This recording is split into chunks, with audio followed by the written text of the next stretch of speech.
Чек арадагы өткөрмө пункттар ачылган күндөн бери Казакстандын аймагына өткөн унаалардын агымы кескин көбөйгөн.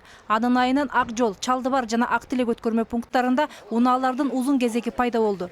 Бир суткада эле импортко 259 талон, ал эми экспортко 313 талон толтурулган. Талондорду толтурууну жакшы билбегендердин кесепетинен өткөрмө пункттарында эл көп кармалып жатканы айтылууда. Анын үстүнө чет элдик жарандар же орусча же кыргызча билбегендиктен дагы көйгөй жаралып жатыптыр.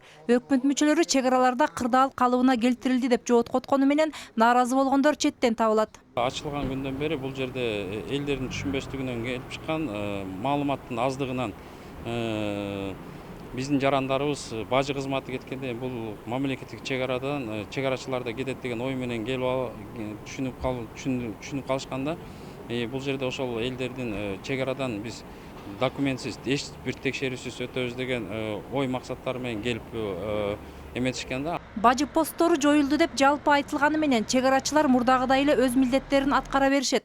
Аларга радиациялык коопсуздукту сактоо жана жүк алып өтүп бараткан жарандарга мамлекеттик салык кызматынын талонун берип эсебин алуу милдеттери да кошумча жүктөлгөн.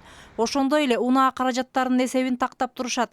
Мындай текшерүүлөрдү күтпөгөн жарандар тарабынан бир катар нааразылыктар айтылган. Мындан улам ыкчам чара көрүүчү атайын штаб түзүлгөн. Ал эми Казакстан тарапка болсо көйгөйлөрдү жоюу боюнча кат жолдонуп турат дешет өкмөт мүчөлөрү. Человеческий фактор, он остается. Адамдык фактор баары бир таасирин тийгизбей койбойт. Бардык нерсе башталганда ушундай көйгөйлөр менен коштолот. Бирок биз кырдаалды жөнгө салуу үчүн оперативдүү чара көрүп жатабыз.